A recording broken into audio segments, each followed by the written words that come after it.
예, 오늘은 인장부재 설계에 관련된 것을 마무리하려고 합니다. 그래서 먼저는 지난 시간에 했던 것을 복습을 하고 오늘 새롭게 해야 될 내용들 어, 진행하도록 하겠습니다. 음, 저희가 지금 인장부재를 어떻게 강구조에서 인장부재를 어떻게 설계해야 될지를 이제 배우고 있는데요. 먼저는 이제 단면적 선정이 좀 복잡하죠. 예. 그래서 단면적 선정을 어떻게 하는지를 일단 복습을 해보도록 하겠습니다. 크게 세 가지의 이제 단면적이 나오는데요. 첫 번째는 전단면적에 대한 내용입니다. AG라고 하는 전단면적. 그 다음에 순단면적이 있는데 이것은 AN이라고 표기를 하죠. 그 다음에 유효 단면적은 AE라고 표기를 합니다. 예. 음, 그래서 일단은 이렇게 세 가지의 단면적이 존재하고 있다는 것을 좀 염두에 두시는 게 중요할 것 같고요. AG는 아무것도 영향을 고려하지 않은 그냥 강구조 단면, 인장부재의 단면적을 얘기를 하는 거죠. 이렇게 힘을 받고 있다. P라는 힘을 받고 있다 그러면 이 단면적, 이게 바로 AG가 되는 겁니다. 이걸 뭐 계산할 때 뭐 고려해야 될 게 필요한 게 없죠. 근데 이제 AN이라고 이제 표기를 할 때는 이것은 그 구멍이 존재하는 경우에요. 그래서 구멍의 영향을 고려한다라는 거죠. 예를 들면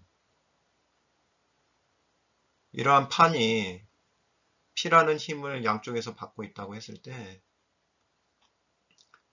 구멍이 없다면은 이것은 AG만 고려를 하면 돼요. AG.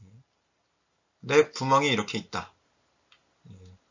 존재한다 그러면 AG를 고려하면 안 되죠. AG를 고려한다는 얘기는 이런 부분에서의 응력을 찾는다는 건데 상식적으로 생각을 했을 때 같은 P의 힘을 받고 있다고 생각을 했을 때 이 단면에서의 응력이 클까요? 이 단면에서의 응력이 클까요? 예. 응력이 크냐 작으냐는 시그마는 A분의 P잖아요. 같은 힘은 이제 일정하게 고정이 되어 있다고 생각을 하면 A가 작을수록 스트레스는 커지는 거죠. 그러니까 결국에는 여기에서의 A가 크냐 아니면 여기서의 A가 크냐. 예. 당연히 여기서의 A가 작기 때문에, 그죠? 요 A가 작기 때문에 응력이 커지게 되는 거죠. 계산 능력이 커진다는 얘기예요. 계산 능력이 커진다.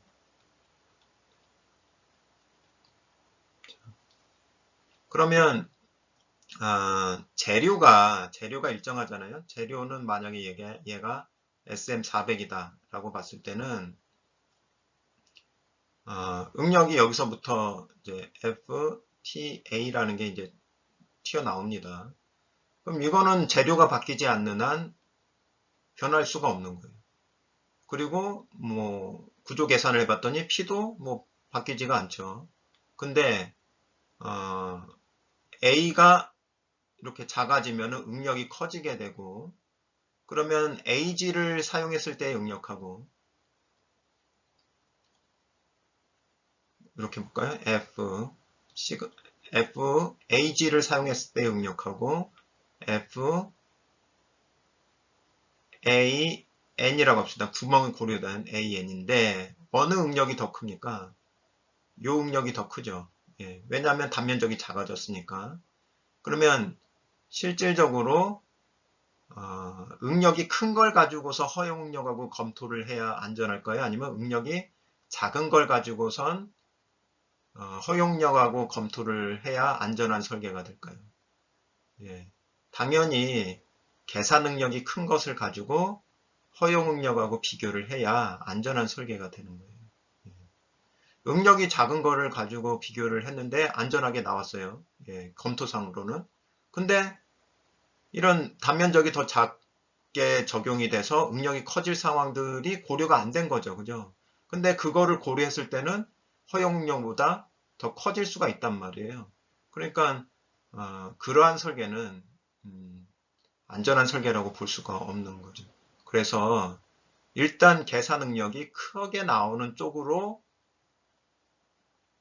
계산 능력이 크게 나오는 쪽으로 계산을 해야 적용을 해야 상황을 판단을 해야 안전한 설계 쪽으로 갈 수가 있다. 안전한 설계. 예. 제가 이제 이거를 이제 설계에 대한까지도 이제 지금 이제 말씀을 드렸는데 왜냐면은 왜 이제 이거를 자꾸 고려해서 단면적을 찾아가느냐? 그것은 그렇게 고려를 했을 때 계산 능력이 더 커질 수가 있기 때문에 그런 거예요. 그래서 이러한 설계에 대한 전반적인 이해를 바탕으로 해서 들으셔야 그죠? 단면적 왜 이렇게 복잡하게 단면적을 계산하는지를 이제 아셔야 좀 동기부여가 생길 것 같다는 생각이 듭니다. 일단 요거는 설계에 대한 부분은 이제 좀 지워버리고요.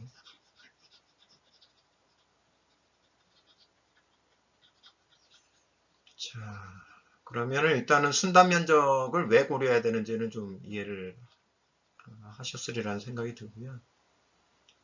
근데 이제 배치가 정렬 배치가 된 경우가 있고 업배열이 된 상황이 있어요. 정렬 배치라는 거는 이렇게 바둑판처럼 이렇게 배치된 걸 얘기를 하는 거예요. 바둑판처럼. 요때는 쉽습니다. 요때는 어떻게 해야 되냐면 AN은 AG에서 전체 단면적, 요런 단면적이죠. 요런 단면적. 여기에서 요걸 이제 투영을 해보면, 그죠? 이렇게 투영을 해보면 비게 되잖아요. 요 구멍만큼의 단면적이 비게 되잖아요. 그래서 그걸 빼주면 돼요. 그래서 구멍의 개수 n개에다가 구멍의 직경 d 이렇게 해주면은 되는데 두께가 하나 있죠. 여기 이렇게 두께가 있을 테니까 이제 t라고 하면 여기 이제 여기다 t를 붙여주면 이게 이제 면적이 되는 거죠. 그죠? 그래서 이렇게 계산을 하면 됩니다. 그 다음에 업배열인 경우에는 자, 업배열은 어떻게 된 거예요? 대각선을 이제 포함을 하고 있는 상황이에요.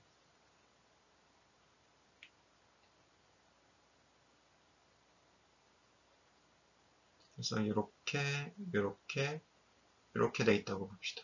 예. 그래서 여기서는 중요한 게 이렇게 P를 힘을 받고 있다고 하면 그 치수의 기준을 치수의 그 규격을 이해하는 게 중요한데 요 P 방향하고 일치하는 방향을 우리가 S라고 놓고 그 다음에 P 방향하고 직각이 되는 거 요것을 이제 H라고 놓는다라는 거죠. H가 아니라 G죠.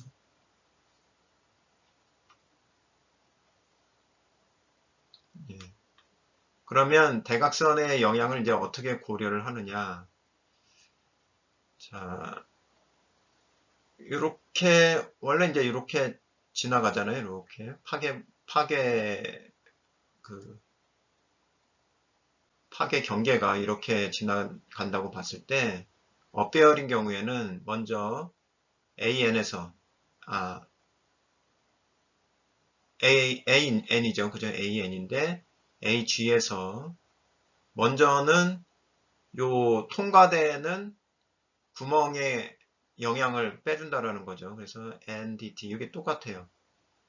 여기서는 세 개죠. 하나, 둘, 셋.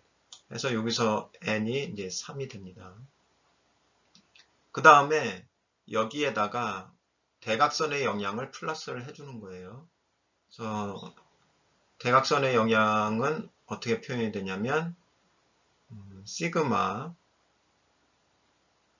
4G분의 S제곱 그 다음에 T 이렇게 되는 거죠. 그래서 여기에 들어가는 게 지금 대각선이 두 개니까 여기서는 두 번 계산이 되겠죠. 4지분의 S제곱이 두 번 계산이 되겠죠.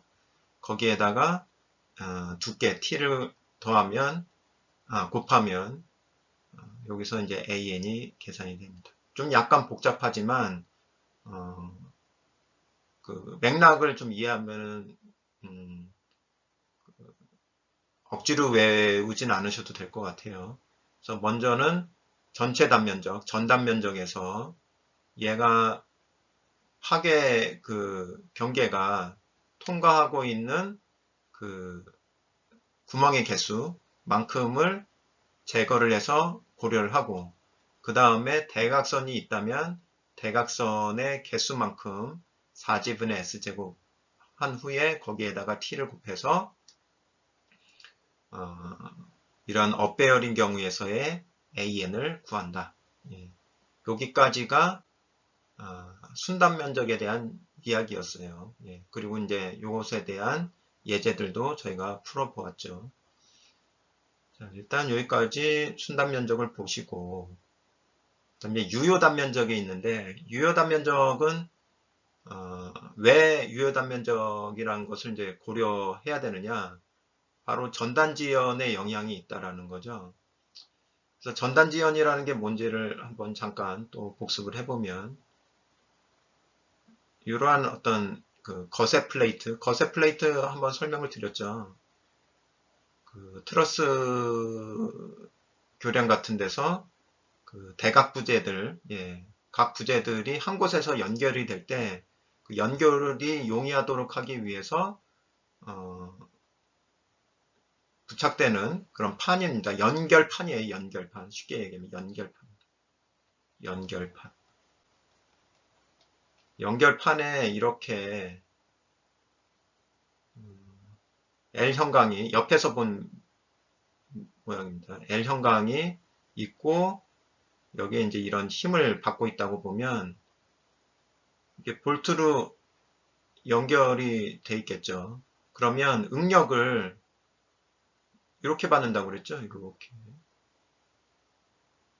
그러니까 이쪽은 응력을 안 받는 곳이고 이렇게 점점 연결부에서 멀어져 가면서 균일한 응력으로 바뀌어져 간다는 거죠. 예, 이렇게 응력을 받기까지는 이만한 그 거리가 필요한 거죠. 이걸 이제 전단 지연이라고 하는 거예요. 예, 이렇게 응력이 균일해지기까지 어느 정도의 거리가 필요한 거죠. 그래서 그것을 이제 전단 지연이라고 표현을 하는 거고, 그렇다면은 이거를 없다고 보기에도 그렇고 또 다 있다고 보기에도 그렇고, 예, 그래서 좀 애매하다는 거죠.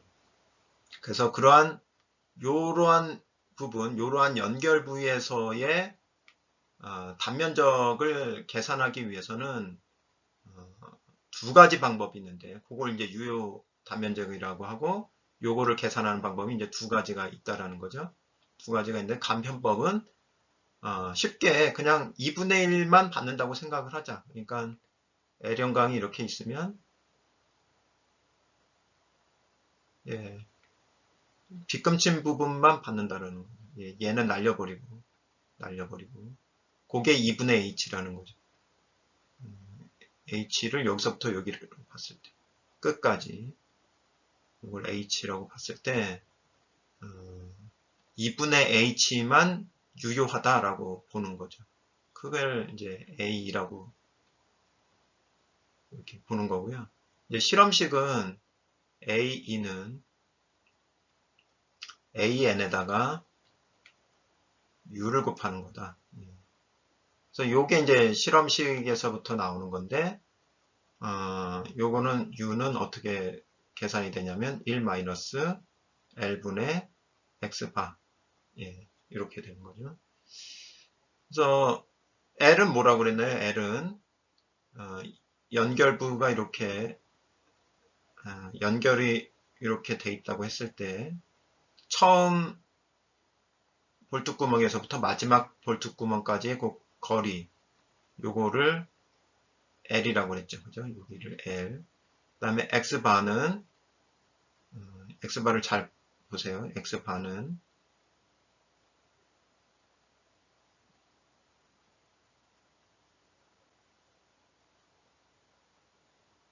이렇게 있으면 요 접합면이죠. 접합면에서부터 L형강의 도심이 있겠죠. 도심까지의 거리. 요거를 X바라고 했죠. 그래서 저희가 한 가지 예제를 가지고 유효 단면적을 계산하는데 이렇게 간편법으로도 한번 계산해보고 실험식으로도 한번 계산을 해서 한번 비교를 한 것도 있었죠. 그래서 지난번 강의도 한번 보시면 지금 말씀드리고 있는 내용들이 다시금 정리가 되실 수 있을 것 같습니다. 결국에는 단면적을 구하는 게 매우 중요하다. 왜냐하면 단면적이 작아지면 응력이 커지게 되고 응력이 커지게 되면 허용력보다 이제 커질, 그죠? 허용력보다 커질 가능성이 높아지기 때문에 반드시 작은 단면적을 가지고 응력 계산을 해야 된다라는 거죠.